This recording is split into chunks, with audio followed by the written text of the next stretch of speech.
I have a tendency to just look at my issues and not at other people's issues. And when you bring everything together, you have a different opinion. I'm seeing the other side, and I'm seeing that they have a point too.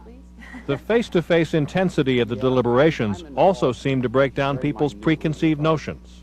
I had this prejudgment about every single one of you, you know, and it's kind of sad for me to say because, and especially Joe, I want to make a comment about you because when you start talking, we start talking about that you owned a business and you had workers from Florida. I figured, oh, great, another white guy, something like that. But then as I got to know you, I didn't think we get along at all. I know we haven't hung out at all or talked too much, but it's just, yeah, you're a really cool guy. It gave me the opportunity to become friends and on a first-name basis with people I normally, might not even associate with for any reason.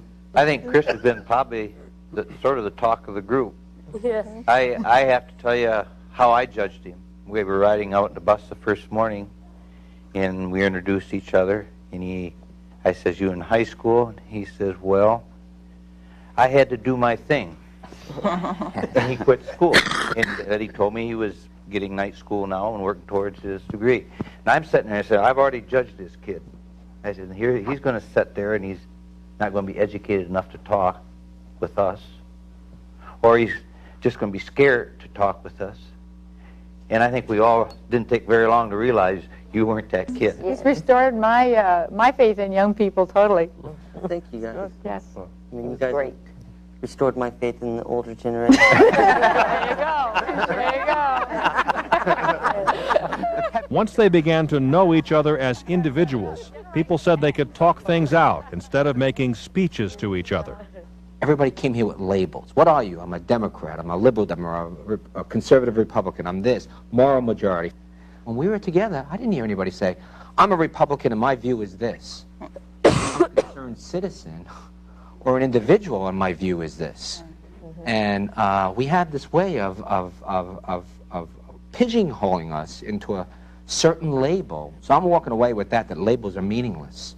I came down here feeling really, really pessimistic about this country. I mean, you hear all the divisive and small-minded rhetoric coming out of Washington, and I thought I wasn't going to like any of you.